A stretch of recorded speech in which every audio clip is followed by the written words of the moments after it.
حفصة سولفي لي على الزيوت. الزيوت هسه هذا يا زيت. هذا زيت ايه؟ الخروة.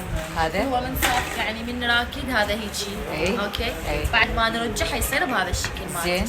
اي اوكي. زين. هذا الرواسب مالته دلاله انه زيت طبيعي ايه؟ بدون اي اضافه، عباره عن بذور ايه؟ نعصرها ويطلع لنا خلاصه زيت صافيه بدون اي اضافه. زين. وانا دائما اقول لهم حتى زيوتي صالحه للاكل تقدرون تاكلوها على مود تتاكدون انه زيت طبيعي. جيد. ولا بعد شنو عندك؟ عندك نانو زيت الكتان هذا. اي اوكي همينه هاي الرواسب مالته بعد شلون تنزل. إي ما شاء الله. اوكي. زيت الكتان كله طبيعي. اي هنا زيت الزيتون معصور بالحجر على الطريقه التقليديه. اي زين.